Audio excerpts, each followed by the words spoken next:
Funding for New Mexico in Focus provided by viewers like you. This week on New Mexico in Focus, sobering stats. For the first time in nearly 2 decades, a new report on alcohol industry lobbying shows how much money has been spent to keep an alcohol tax from passing the roundhouse. And flagged off sides. One neighborhood group is asking why the planned New Mexico United Soccer Stadium is being built near their backyards. Many of them are concerned about the quality of life being impacted and environmental pollution in the area should a stadium be built at Balloon Fiesta Park. New Mexico in Focus starts now. Thanks for joining us this week. I'm senior producer Lou DiVizio. Last November, Albuquerque City Council approved a lease at Balloon Fiesta Park for a new stadium for New Mexico United. It's a decision that's drawn organized opposition from some neighbors of the proposed site. Later in today's show, Andy Lyman, editor at the Alternative News Weekly, The Paper, asks a neighborhood representative why she and others are opposed to the new soccer stadium. We're also looking ahead to the 2024 legislative session as we begin to get set for our coverage next week with the Governor's State of the State address. Closing today's show will let you know what to expect during this year's 30-day session at the Roundhouse. And as we tighten our focus on state government, we're learning that New Mexico's Parks Division has missed a series of deadlines and it must forfeit millions of dollars in federal funding intended for outdoor recreation projects for the last 3 years. In the second half of today's show, freelance journalist Elizabeth Miller sits down with Michael Casaus, the state director of the Wilderness Society, and asks how those forfeited dollars could have helped city parks and open spaces. But we start with an issue that we've been following over the past couple of years, the state's nation-leading alcohol-related death rate. Common Cause New Mexico released a report late last year providing even more context on the issue and the legislature's decades of failures to address it. According to the report, 141 bills affecting alcohol excise taxes have been introduced since 1990. Only 16 of those have become law, and only one was a meaningful tax increase. To understand why, Common Cause worked to quantify the influence alcohol industry lobbyists have had on lawmakers. From 2013 to 2023, the industry spent more than $2.6 million on political activities. That includes campaign contributions, meals, and entertainment for lawmakers during the legislative sessions. For some perspective on those numbers, we turn to the first of 2 roundtable discussions. Welcome to our panelists for this conversation on the legislative history of alcohol-related proposals in the Roundhouse. I'm happy to be joined today by Cindy Bolaños Saccoman. She's an evaluator who works with McKinley County on behavioral health issues. Retired State House reporter Steve Terrell worked for the Santa Fe New Mexican for years, decades that is, and State Senator Antoinette Sedillo Lopez, serving District 16 in Central and Eastern Albuquerque. Thank you all for being here. Good morning. Come around. I want to start with recent history with you, Senator. You sponsored a bill last year that called for a tax increase of 25 cents per drink. What happened to that proposal both during the session and after once it reached the governor's desk? Well, I could probably write a novel of all the ins and outs, but I think we have to take responsibility for writing a bill that ended up being confusing to people. It's currently taxed in liters and gallons now, and we kind of changed it to have a tax on per drink, and that caused a lot of confusion. But basically what happened is as it took the ride over from the House to the Senate, a mistake was made in the calculations, and that mistake was not corrected in the Senate, and then it went to conference committee and was shaved down even more, and hard to describe all of the ways. I mean, I think there was a lot of confusion, and then it was kind of annoying because people were saying, well, this is a 200% increase. Well, when you're taxing something by 2 cents, 8 cents, it was just ridiculous. And so I think, I'll take responsibility for confusion that happened along the way. And then when the governor got it, the truth is I'm grateful to her for vetoing it. And the reason is it would have been about a 1 cent per drink increase, and then it would have been hard to get a more substantial increase that would make a difference. And the reason it's so important is because we need these resources. We absolutely need more resources for recovery, prevention, treatment, and also to remedy so many of the harms that are caused by alcohol. So it was a wild ride, but we're ready for a new ride. Now, it did get through the legislature. That's the first time that's happened in decades also. And the last time that a tax increase was proposed was 2017. That didn't make it past its first committee. So even with those mistakes that you talked about, or the confusion there, were the conversations in the Roundhouse just around taxes, the willingness to tax alcohol, any different this past year? I think what will make the difference is when people understand that the money isn't just going to go to the general fund, but to an alcohol harms alleviation fund that will address the harms and then deal with prevention. That's what makes a difference to many legislators, and I think that's going to be a difference when we change the focus. A secondary benefit is that it reduces consumption, and I think we were emphasizing too much on the secondary benefit of reducing consumption. And as we focus on the need for a dedicated fund that can be relied on year after year for programs that will move the needle, because we're not going to get through. We're not going to move the needle on so many social problems we have unless we deal with our alcohol problem and our substance abuse problem. Okay. Now, Cindy, I want to ask you for some context on the issue. We know that New Mexico leads the nation in alcohol-related deaths per capita and has for some time. You work in McKinley County, where those numbers are even higher than the statewide numbers. But you told journalist Ted Alcorn last year that the issue is so big that one program, one community can't tackle this all on its own. What challenges have come from a lack of meaningful legislation, statewide legislation, like the senator just talked about? So, first off, I'm an evaluator at the state level, so I evaluate a variety of programs, but McKinley County is one of them, and obviously it's one of the ones that faces the most alcohol-related problems in our state. And so one of the key things that I because it is such a multifactorial problem. I mean, we have not only behavioral health issues, we have disparity issues, we have inequality issues, we have so many issues and factors. I mean, if you look at McKinley County, they're also over quota with liquor licenses.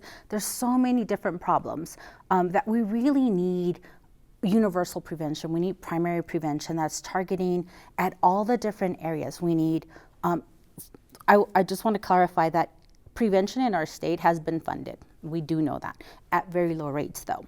There hasn't been an increase in, I think, 17 years that I've been in prevention. Most programs get about $100,000. That's not a lot when you're looking at prevention at county levels.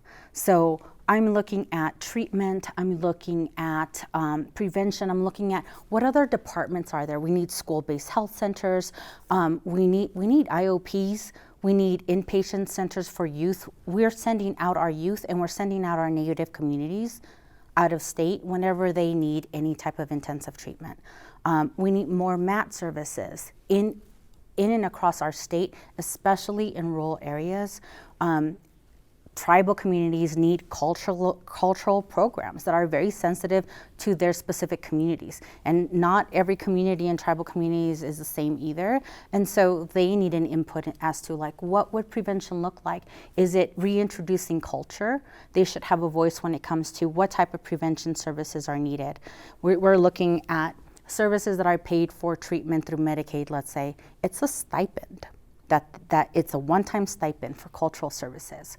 So when we look at that, nothing that makes an impact or a change is going to be a one-time event, right? Okay. Treatment doesn't work that way. Prevention doesn't work that way.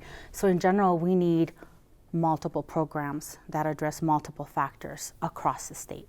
Okay. Now, Steve, that report from Common Cause New Mexico that I referenced at the beginning of the show, there it is, still under the influence. You were a co-author with Dee Dee Feldman, who we'll have on in just a minute. It details the significant influence that alcohol industry lobbyists have had in these legislative discussions. You worked on the report, obviously, like I just said. What are a few big takeaways from it? Well, the big takeaway is that lobbyists have done a great job of preventing, a tax increase in any serious way in the last few decades, and that was a big one as far as the political aspect goes. It's the alcohol industry doesn't give nearly as much as, say, the oil industry. I've studied them too, and it's a drop in the bucket as far as oil money goes.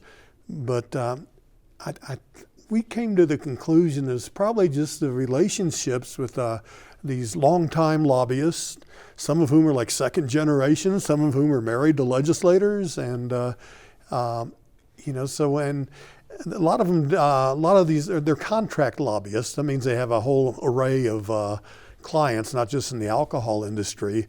And so, but when they give money, it's you don't know. I don't know. Senator Lopez Cedillo could probably answer this better than me. But you don't always look at, where's this from? Who's this for?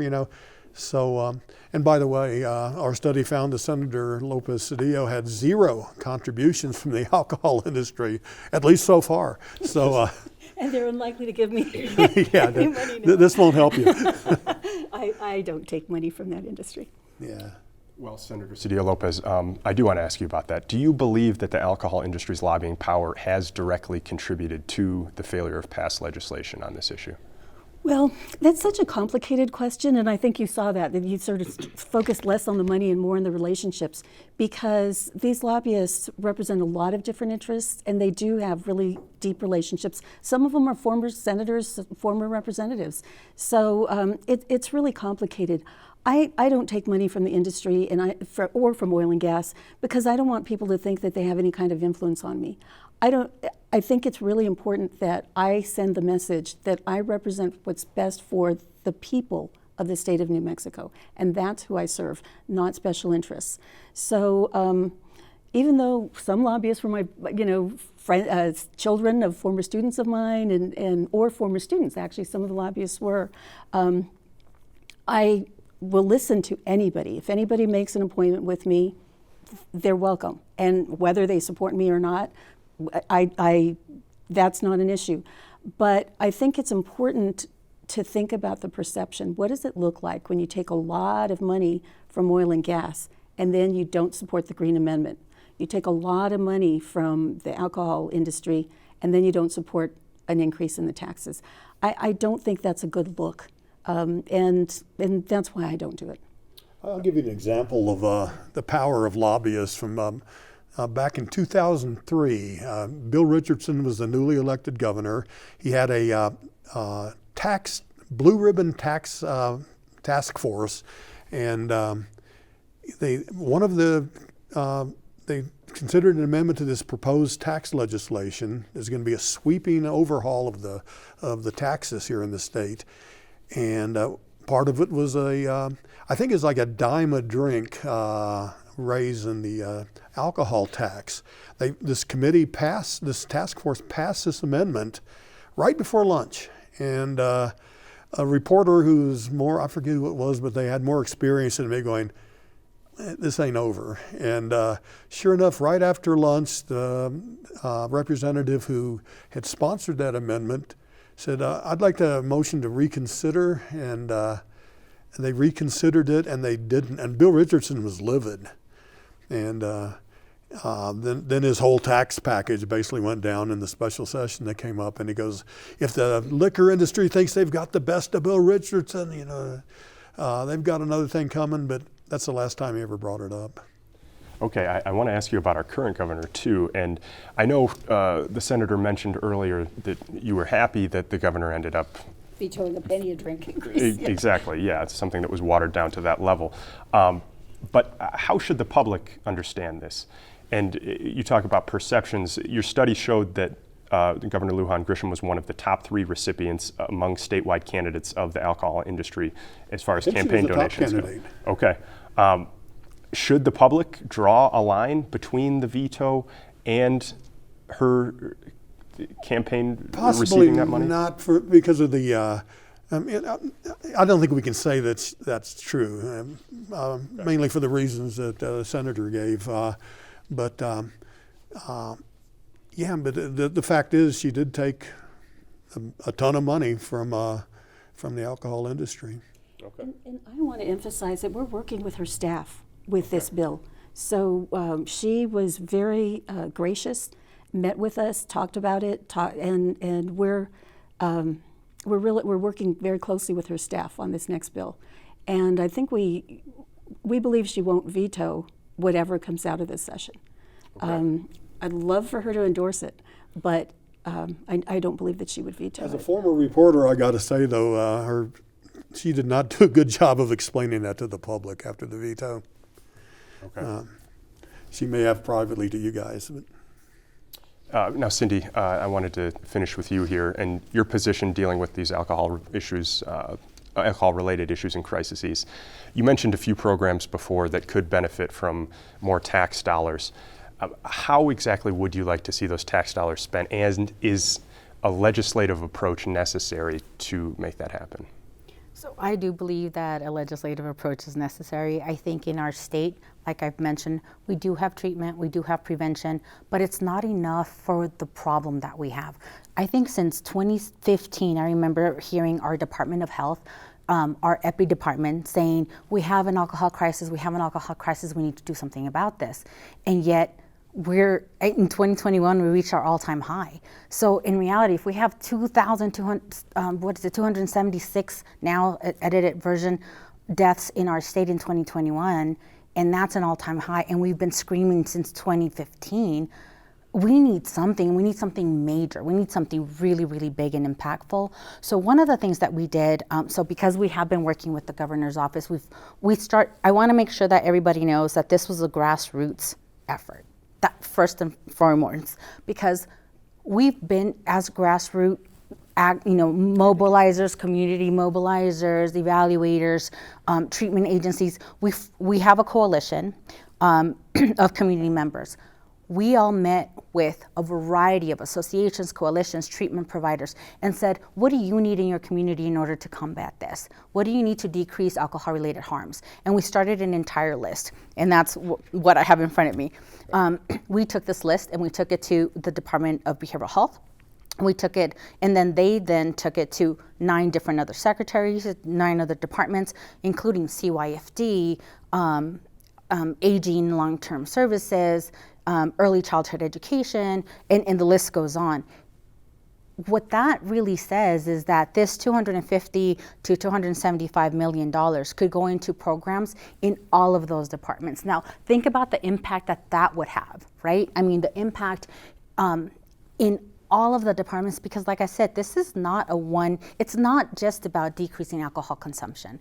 It's about treating the disparities. It's about treating, elderly have a lot of substance use as well. It's not very known and not hardly ever addressed. And if we look at early prevention, we're talking about early prevention, elementary school, right? This funding talks about home visitation, early prevention in elementary schools, schools-based health centers. So we're really looking at a very large impact. And again, I mentioned universal prevention or primary prevention before. So the list of projects that we are recommending started at the grassroots level and then went to the secretaries and the agencies and the departments for their input. And then the price that they ended up with is a lot higher than what we originally submitted in order to tackle the needs in our state. Thank you very much. We're out of town there, but Cindy Bolaños-Saccoman, Steve Terrell, and Senator Antoinette Cedillo-Lopez, thank you all for your time. We'll be right back here in less than a minute with a new group to talk about conclusions and recommendations in that Common Cause report. New Mexico United and the City of Albuquerque have failed to do a comprehensive environmental impact study to see how building a stadium in that area would affect air, water, noise, qualities. Thanks again to our previous panel for the discussion on legislative history and lobbying influence over alcohol-related issues. Now, as we shift towards conclusions, I want to welcome a new panel, 3 new panelists. First, Michael Bird, the former president of the American Public Health Association. Trip Jennings, we've seen you before, executive director of New Mexico In-Depth, and former Democratic State Senator Dee Dee Feldman, co-author of this report that we've been talking about from Common Cause New Mexico. Now, we just got done talking through the inner workings at the Roundhouse, how that's influenced legislative action on alcohol. And I want to zoom out now and kind of talk about why this issue is so important and how we can elevate the discussion that's been stagnant for decades, at least in terms of legislative progress. Let's start with what the average New Mexican might think about this. If I'm a guy at home with a drink in my hand watching this, why would I want to pay more for that drink? How can increasing alcohol taxes, Tripp, benefit this whole state's society? So, as you may have talked on the first panel, I mean, New Mexico leads the nation. I just want to start out with this kind of like social determinants here, which is leads the nation in alcohol-related deaths. And it's not people dying on highways like DWI, it's chronic conditions, cirrhosis of the liver. You've got all some sort of data that shows that like even among 25 to 34 year olds, cirrhosis of the liver is one of the leading causes of death. This is related to alcohol. As far as the person who is sitting there thinking, why should I pay more? I want to say that our reporting at New Mexico in Depth, what we did a big series on this, is not that alcohol in and of itself is bad. It's just the overuse maybe that happens, and that there are studies that have shown in other states that have increased the taxes that's shown that it actually reduces certain behaviors.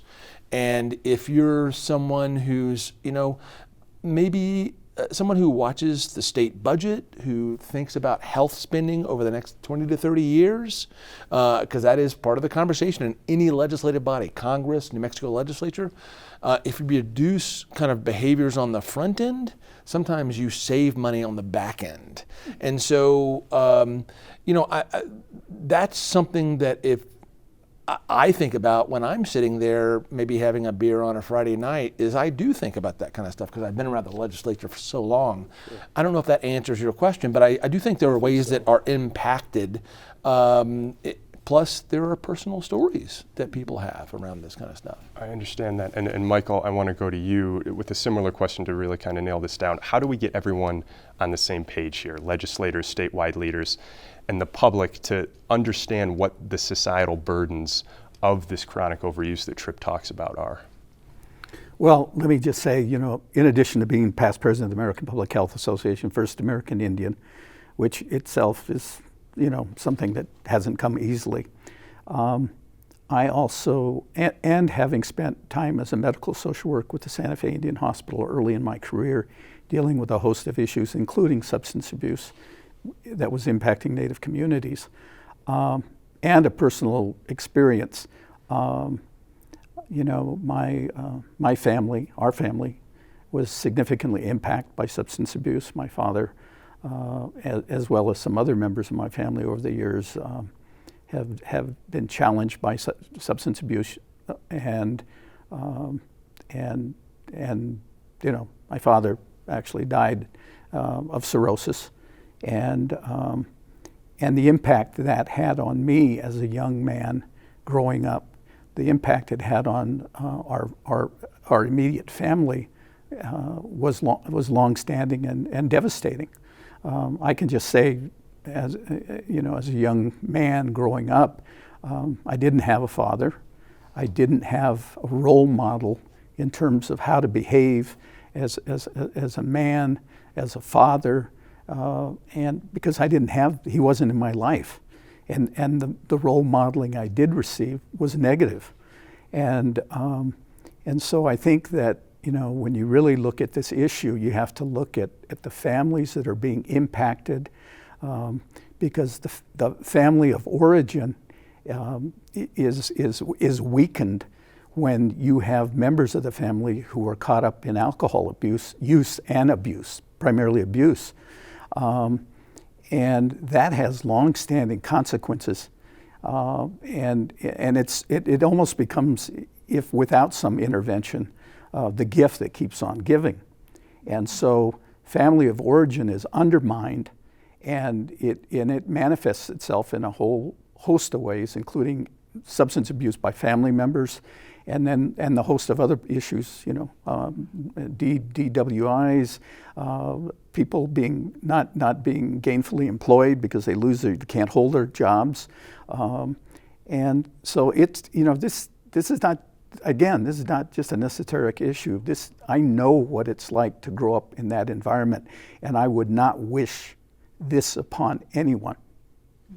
Thank you for sharing that, Michael. And you wonder how many stories there are out there that are like Michael's, and the hundreds of thousands of people in New Mexico who have been affected by alcohol abuse. I mean, you talked earlier about how much it's costing the state, and I think the estimate is that it costs $2.77 for every drink that the state must pay in Medicaid, in criminal justice, but it's nothing compared to the toll it takes on families and the unraveling of the sort of social order that occurs as a result of that. And we're paying for that in so many ways in New Mexico, and I think the question now is, are we willing to put up with that? Or do we want to take some measures to address it? Because the measures that we're taking right now are that 75% of the people that have alcohol abuse disorder are not getting treatment. They're just scraping by, or they're having to go out of state, and the state isn't even paying for it. Now, on that point about trying to find a solution, is there anything in the works that you're aware of in the legislature right now? To this point, on the legislature's website, nothing's been pre-filed, but do you know of anything that could be working? Yes, I believe that they are going to introduce again a measure to increase the alcohol tax. Last year it was by 25 cents a drink, and I think that is essentially the same amount that they are going for this year. And that money would be put into an alcohol harms reduction fund that would specifically go to repairing the damages the alcohol is doing to families and to the human infrastructure of our state. I think they estimated that would yield something like $250 million every year, which would be a real step forward. I want to say too, related to this, which is right now that there's an alcohol excise tax, and the proceeds that the state takes in, half of the money goes to treatment and programs.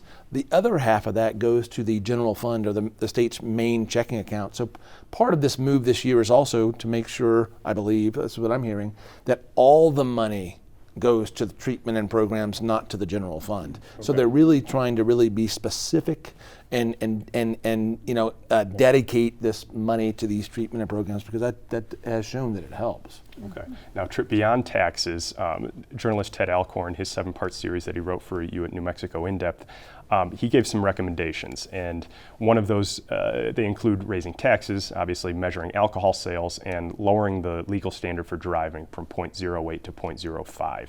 That happened in Utah, and they saw a 20% drop in fatal crashes. Given the failures of tax proposals to this point, are those types of changes too ambitious, or is that where the conversation needs to go? This is going to be I want to say the context for this discussion in 2024. These are some things to, you were in the legislature for a while, so you can really maybe put a finer point on what I'm about to say, which is oftentimes to pass a major piece of legislation, it takes 6 or 7 years.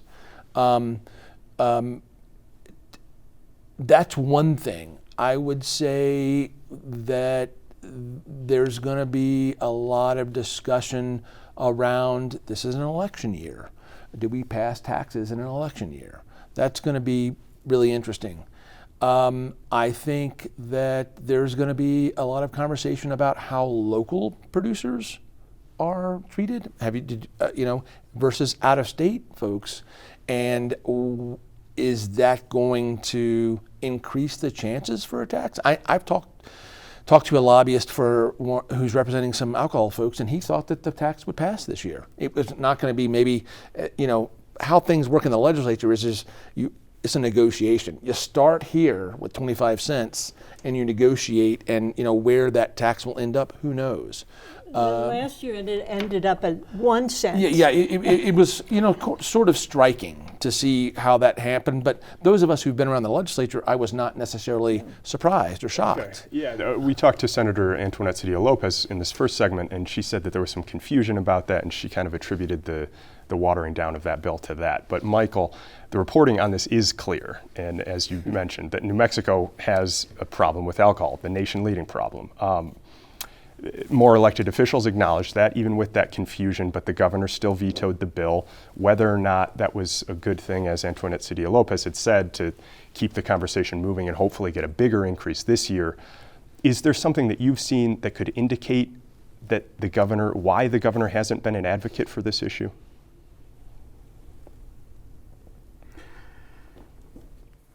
Well, I'll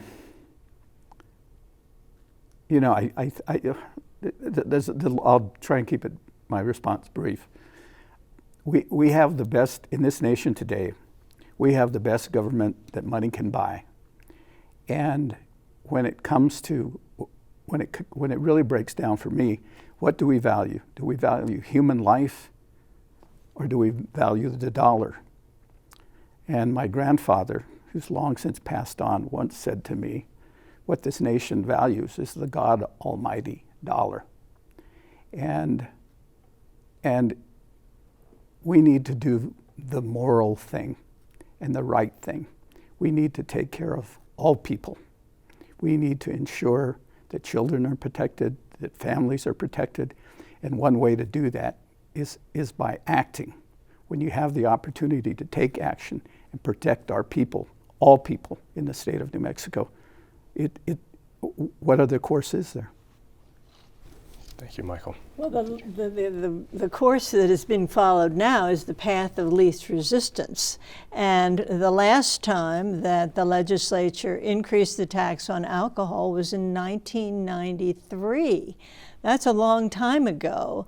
And in it, you're asking what could be done now in place of an alcohol tax increase. Well, there are a lot of levers that the state uses when it comes to alcohol, and those are licenses, those are control of the hours that bars stay open. Those are the kinds of things. However, in the past couple of years, we have acted to loosen the distribution of alcohol, to allow home deliveries of alcohol, for example, to increase the Sunday sales. And all of those little things kind of add up, It doesn't seem like much, and everybody wants to help the small mom and pop local brewery, the microbrewery, which is a key to local economic economic self-determination in a way. But the chickens are coming home to roost now. And all of those little favorable giveaways that we've given in the past couple of decades are mounting up. And they're mounting up to 6 people dying of alcohol-related abuses every day in New Mexico. Now, I don't know whether that's a price we're willing to pay or not. We're certainly acting as if it is something that we are willing to pay for. Can I add to that? Briefly, 30 seconds. Yeah, okay, so basically, the dollar stuff, I know you guys talked about this previous panel about the lobbying money and stuff like this. I will say that I think that the lobbyists are feeling the pressure. I really do. I think that the momentum on this thing is kind of incredible. I've been around the legislatures for 20-something years, and I've never seen something move this quickly, actually. I want to say that. Well, I think one of the things that I've found that there are certain common sense solutions that even the lobbyists agree on. For example, that all of the money that is collected from alcohol taxes should go into programs that are addressing that problem. I got to end it there, but thank you all. Tripp Jennings, Michael Byrd, Dee Dee Feldman, thank you very much. And we do have a link to this report from Common Cause New Mexico, Still Under the Influence. That's on our website. Thank you. As you can imagine, if you're a local Parks and Rec director and you apply for an LWCF grant in 2021 and you still haven't heard one way or another whether you got it or not, you're kind of confused and frustrated. That interview with Michael Casaus of the Wilderness Society will run in just over 10 minutes. Neighbors near Balloon Fiesta Park want a foul called after the city approved the lease of nearby land for a new soccer stadium. Approved in November, the 7-acre lot will be privately developed as the home for the state's USL soccer team, New Mexico United. Last month, Andy Lyman, editor of the alternative news weekly The Paper, interviewed United CEO and president Peter Trevisani about plans for the new stadium, and Trevisani painted a pretty rosy picture. Tonight, Andy speaks with neighborhood representative Brooke Jordy about how the city's decision to push ahead on new digs for the soccer team left homeowners frustrated on the sidelines. Brooke Jordy, thank you for coming in and welcome. Can you start off with sort of explaining to viewers who you are and your role in this appeal of the stadium over by at the Balloon Fiesta Park? Sure. I'm one of the neighbors who lives in that little green patch just west of the diversion channel. And so there's a group of us who have been concerned about the building of the United Stadium within Balloon Fiesta Park. I myself have only lived in Albuquerque for about almost 6 years, and the people in that neighborhood have been there for decades, and many of them are concerned about the quality of life being impacted and environmental pollution in the area should a stadium be built at Balloon Fiesta Park. And so you are an attorney, but you're not representing any neighborhood association or neighbors. You're just a neighbor that has some knowledge about how to file appeals and things like that. Right. I am an attorney. I am not the attorney for the neighbors. We are doing this pro se as of now.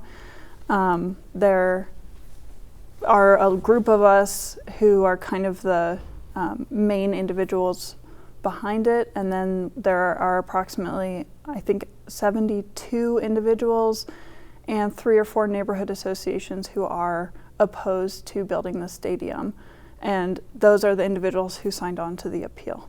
Okay. My understanding of the appeal process is it starts with a city hearing officer, and then it may go to the city council. Can you share sort of where it is in that process? So we're appealing the EPC's approval of the site plan or zoning change to permit a multi-use stadium to be built within Balloon Fiesta Park. So the Environmental Planning Commission had to approve before the lease could be approved for United.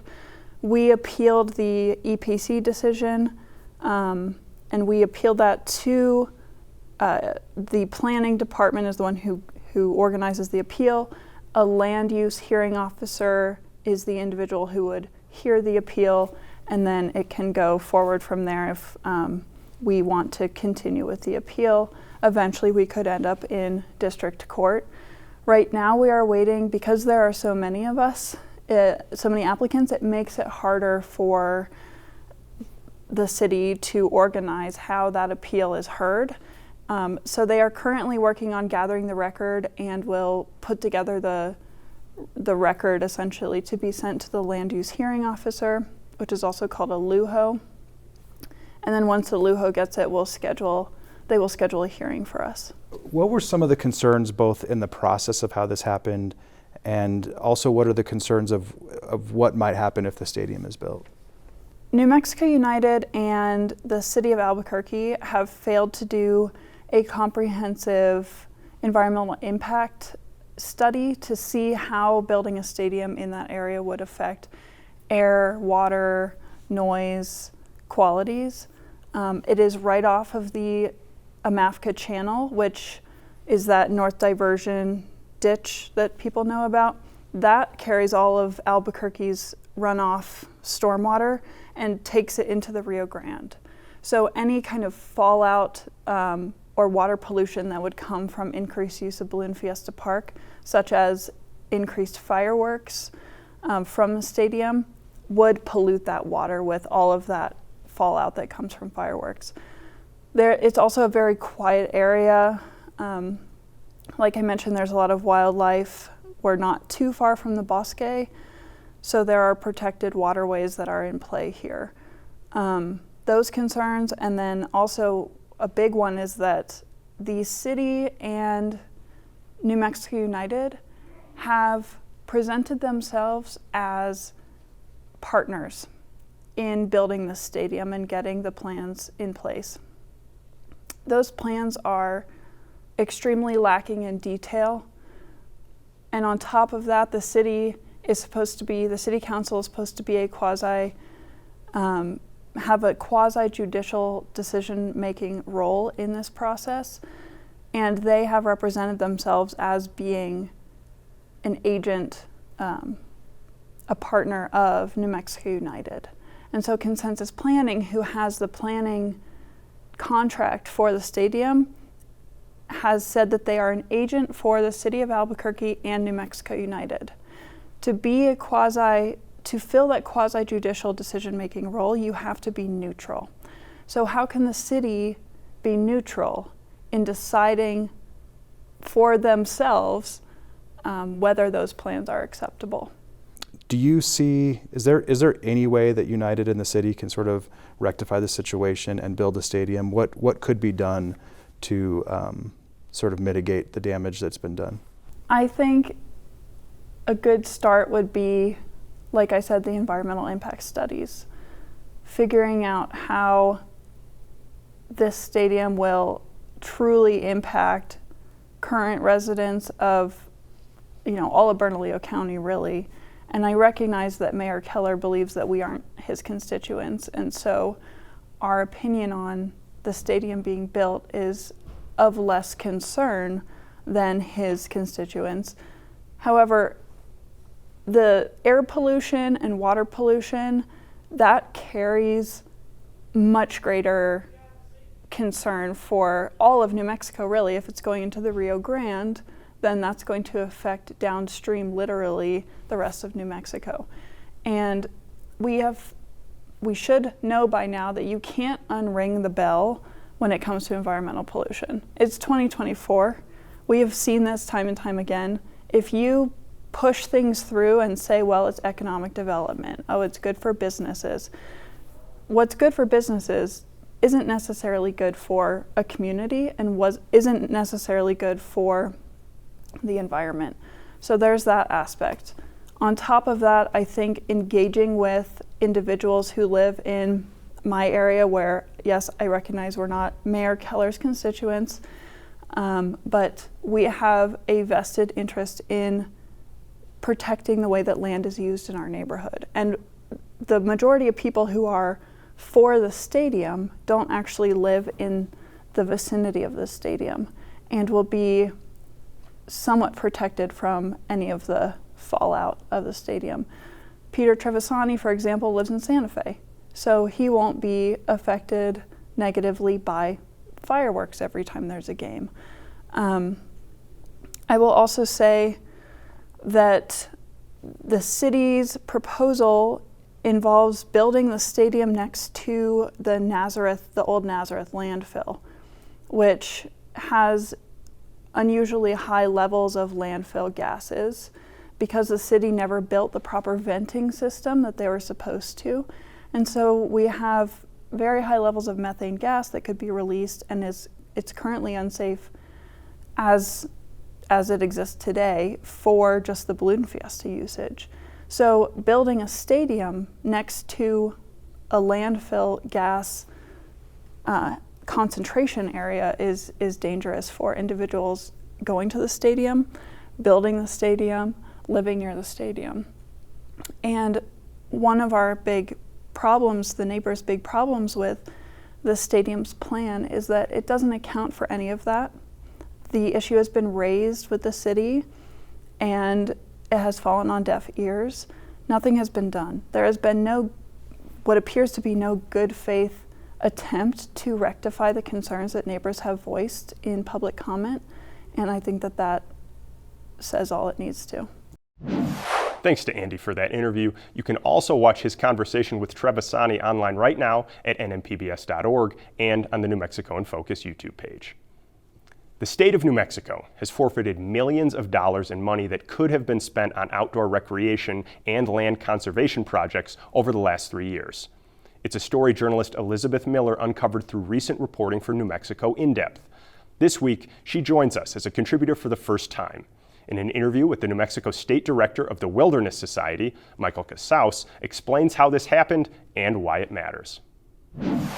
So the money we just heard about from Lou was part of the Federal Land and Water Conservation Fund, which is meant for exactly what it sounds like, land conservation and outdoor recreation projects for communities. And the Wilderness Society campaigned for this pot of money for more than a decade. Why?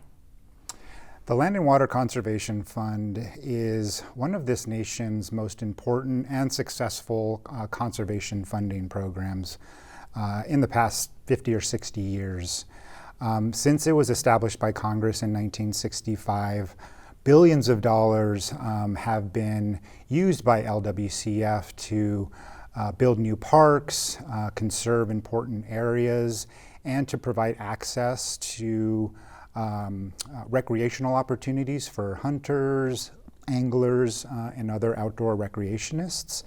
And so for us at the Wilderness Society, this program was needed to be reestablished by Congress, and it also needed to be fully funded. When Congress established the fund, it was scheduled to sunset after 50 years, and so we worked really hard to reauthorize, to work with Congress to reauthorize LWCF. And Congress never, in its 50-some year history, had never really fully funded the program. So we also worked to ensure that the program was funded at a level of $900 million as it was originally intended. So it's one of those iconic conservation programs that really impacts every county in the United States, and it's had a tremendous impact in every county in New Mexico. Right, and since 1965, it's supported more than 1,200 projects around the state of New Mexico, and that's reached every county. So the program seemed to have been working in the past for a while, and then what happened to it? I think what happened, as I referenced, is that Congress was never really fully funding it, and so as a result, states weren't receiving really high levels of appropriations.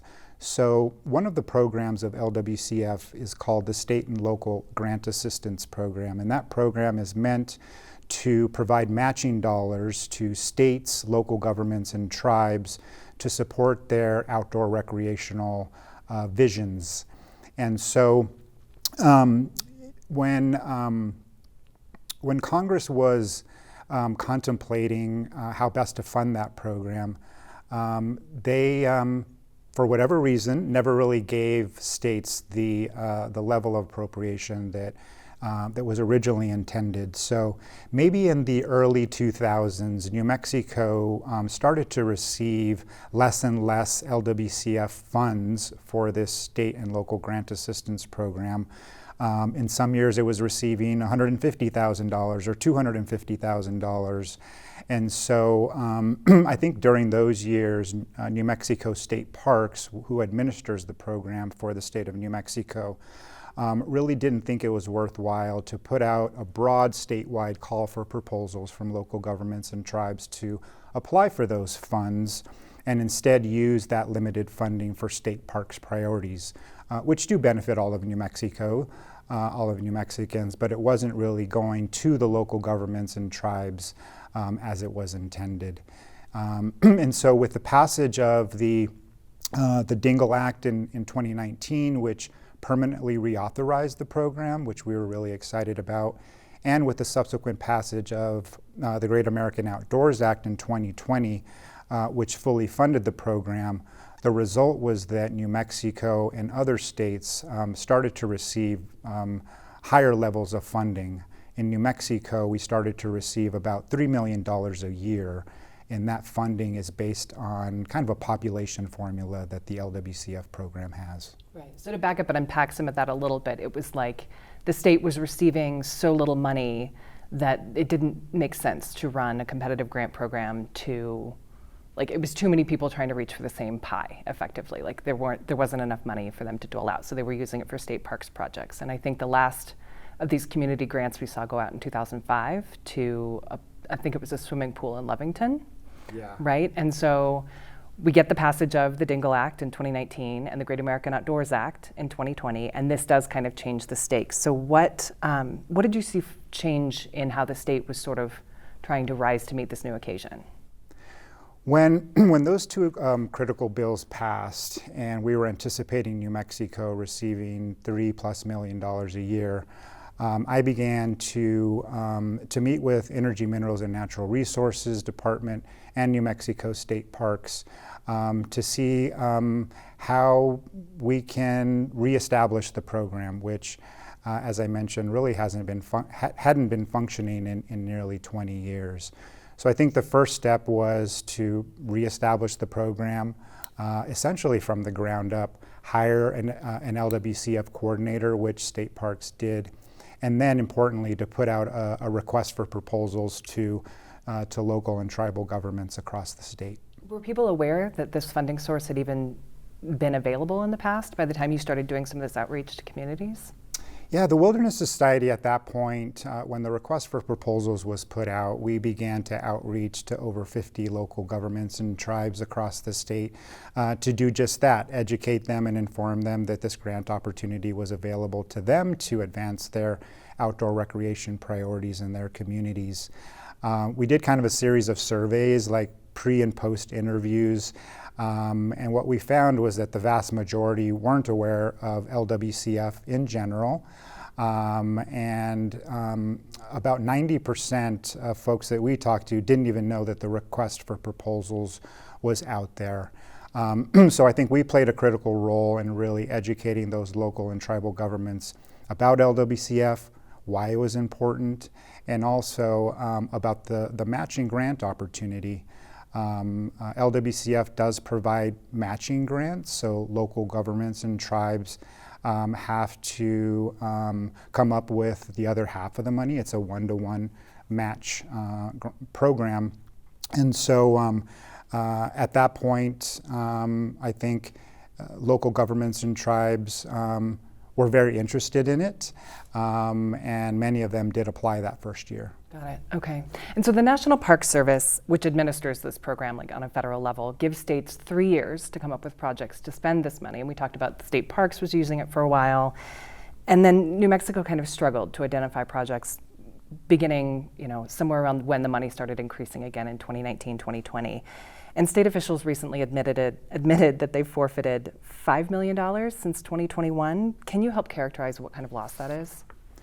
Yeah, that was a tremendous loss for New Mexico, for our local communities, for our tribal communities. It was really disappointing. But as I mentioned, it's a challenge to prop up a large grant program from scratch.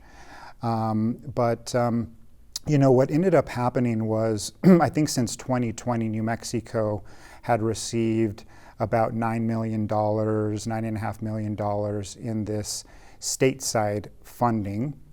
They have 3 years, as you mentioned, to appropriate those funds.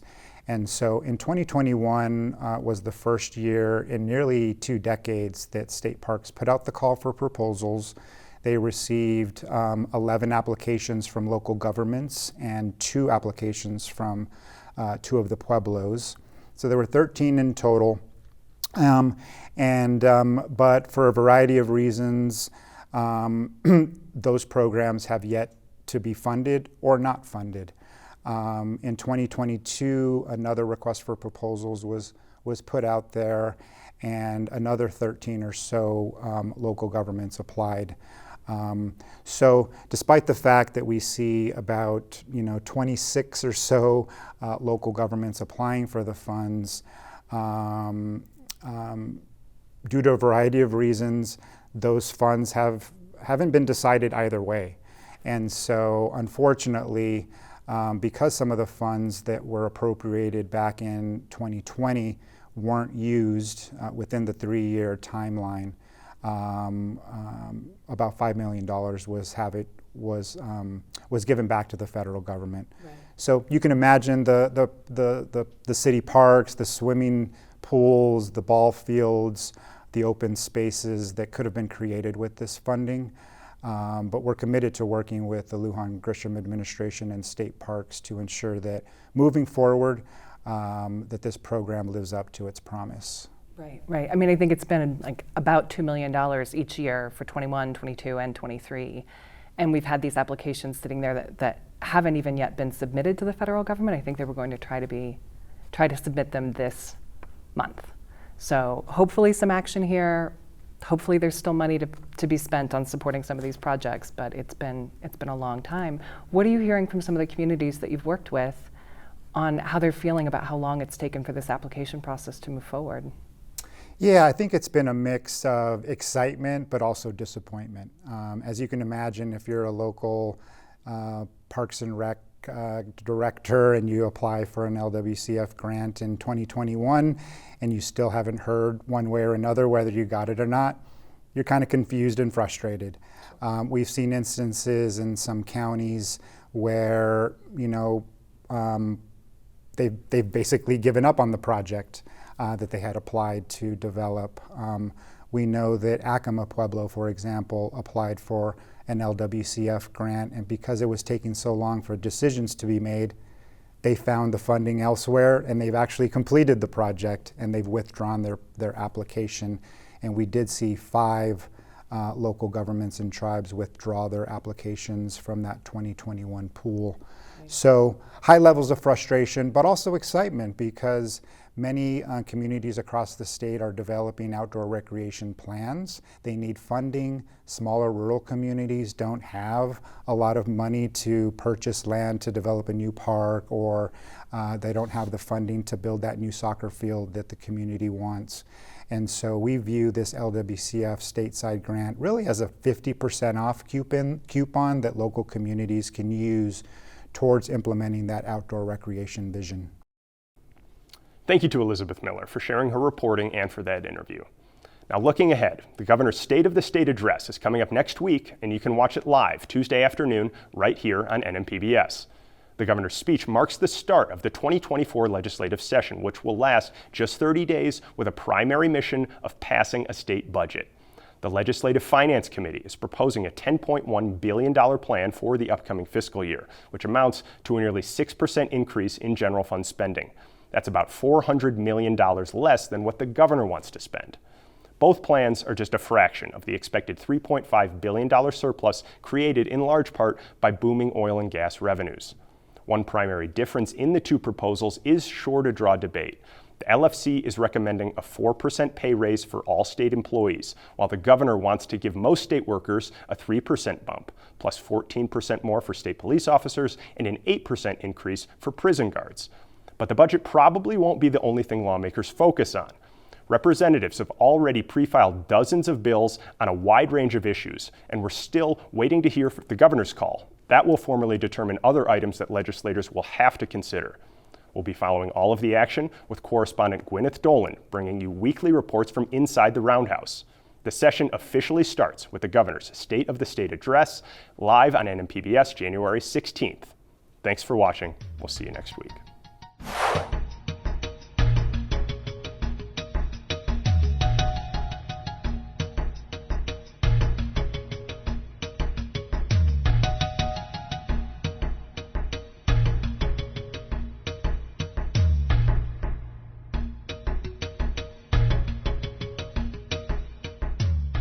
Funding for New Mexico in Focus provided by the viewers like you.